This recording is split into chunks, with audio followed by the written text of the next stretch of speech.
जिंदगी कैलू बात बात तो बर्बादे रही हो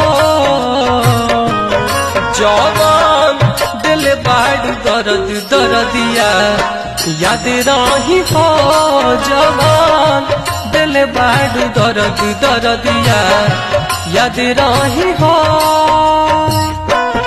अब तो गम भी सनम तहरा बादे रही हो अब तो गम भी सनम तहरा बादे रही हो जवान दिल बाड़ दर्द दर्दिया याद रही हो जवान दिल बाड़ दर्द दर्दिया याद रही हो जवान दिल बाड़ दर्द।